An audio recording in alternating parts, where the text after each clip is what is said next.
দিন গোনার প্রহর শুরু, অপেক্ষার আর মাত্র কয়েকদিন, আর তারপরেই বাঙালির আবেগ, বাঙালির শ্রেষ্ঠ পুজো দুর্গাপুজো। আর এই পুজো ছুটিতে ছোট্ট করে কোথাও ঘুরতে যাওয়ার প্ল্যান করছেন আর ভাবছেন হাতে 1 থেকে 2 দিনের ছুটিতে বীরভূমের তারাপীঠ মা তারার মন্দির দর্শনের জন্য আসবেন, তাহলে জেনে নিন হোটেল কর্তৃপক্ষ কি বাম্পার অফার রেখেছে আগত পর্যটকদের জন্য। প্রসঙ্গত সাধক মামাখ্যাপার সিদ্ধপীঠ এই তারাপীঠ সিদ্ধপীঠের পাশাপাশি তন্ত্রপীঠ নামে পরিচিত। আর তাছাড়াও দুর্গাপুজোর আগে রয়েছে তারাপীঠের ভাদ্র মাসে কৌশিকী অমাবস্যা। প্রত্যেক বছর প্রায় কয়েক লক্ষ মানুষের সমাগম ঘটে এই অমাবস্যা উপলক্ষে, আর সেই কারণেই এখন থেকেই হোটেল ভাড়ার ক্ষেত্রে বিশেষ ছাড় দেওয়া হচ্ছে। তারাপীঠের এক হোটেল মালিক পুলক চট্টোপাধ্যায় জানান, মূলত ভাদ্র মাসের কৌশিকী অমাবস্যার ক্ষেত্রে যে 3 দিনের প্যাকেজ থাকে সেই প্যাকেজই এই বছরও রাখা হয়েছে। তবে যে হোটেলের যেমন কন্ডিশন সেই হিসাবে হোটেল ভাড়া রাখা হয়েছে। বলছি, আর কয়েকদিন পরেই ভাদ্র মাসে অমাবস্যা এবং দুর্গাপুজো আসছে, বাঙালির শ্রেষ্ঠ পুজো। সেই উপলক্ষে তারাপীঠে হোটেলের কীরকম কী ছাড় দেওয়া হচ্ছে, কী অফার? দেখুন, আমাদের সামনে যেটা আসছে সেটা হচ্ছে কৌশিকী অমাবস্যা, অর্থাৎ ভাদ্র মাসের অমাবস্যা।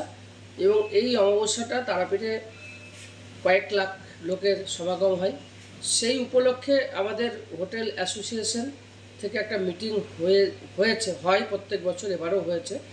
এবং যার যেমন হোটেলের কন্ডিশন তার মতন করে একটা ভাড়া নির্দিষ্ট করা হয় এবং সেটা 3 দিনের প্যাকেজ।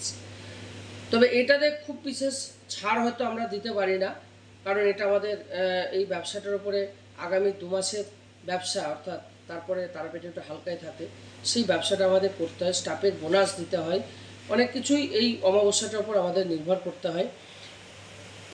যেহেতু তারাপীঠের সবচেয়ে বড় উৎসব হলো এই ভাদ্র মাসে কৌশিকী অমাবস্যা, সেই কারণে অমাবস্যার সময় হোটেলে খুব একটা ছাড় না দেওয়া হলেও পুজোর সময় রাখা হবে বিভিন্ন হোটেলে বিভিন্ন রকমের ছাড়। কোনো কোনো হোটেলে 30%, কোনো কোনো হোটেলের ক্ষেত্রে 20%, আবার 40% পর্যন্ত বিভিন্ন রুমের ভাড়ার ক্ষেত্রে ছাড় দেওয়া হচ্ছে।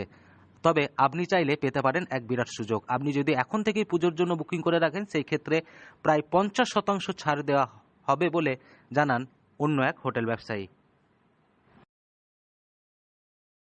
পরিপ্রেক্ষিতে পুজোর সময় যেটা আমরা কি করি, বেশ কিছুটাই ছাড় দিই। যারা পুজোর সময় ঘুরতে আসেন তারাপীঠ, কেউ 20%, কেউ 30%, কেউ 15%, যার যেমন রুমের ক্যাপাসিটি সে সেরকম পার্সেন্ট ছাড় দিয়ে সেই স্বস্তিটা আমরা পুজোর সময় আমাদের যারা গ্রাহক বা আমাদের যারা কাস্টমার তাদেরকে আমরা সেই পরিষেবাটা দিয়ে থাকি।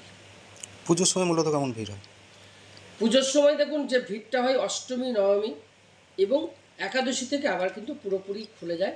এখানে ষষ্ঠী সপ্তমীটা ফাঁকা থাকে, অষ্টমী যেটাকে মহাষ্টমী বলে, মহাষ্টমী, নবমী, দশমী, একাদশী এগুলোতে ব্যাপক ভিড় হয়।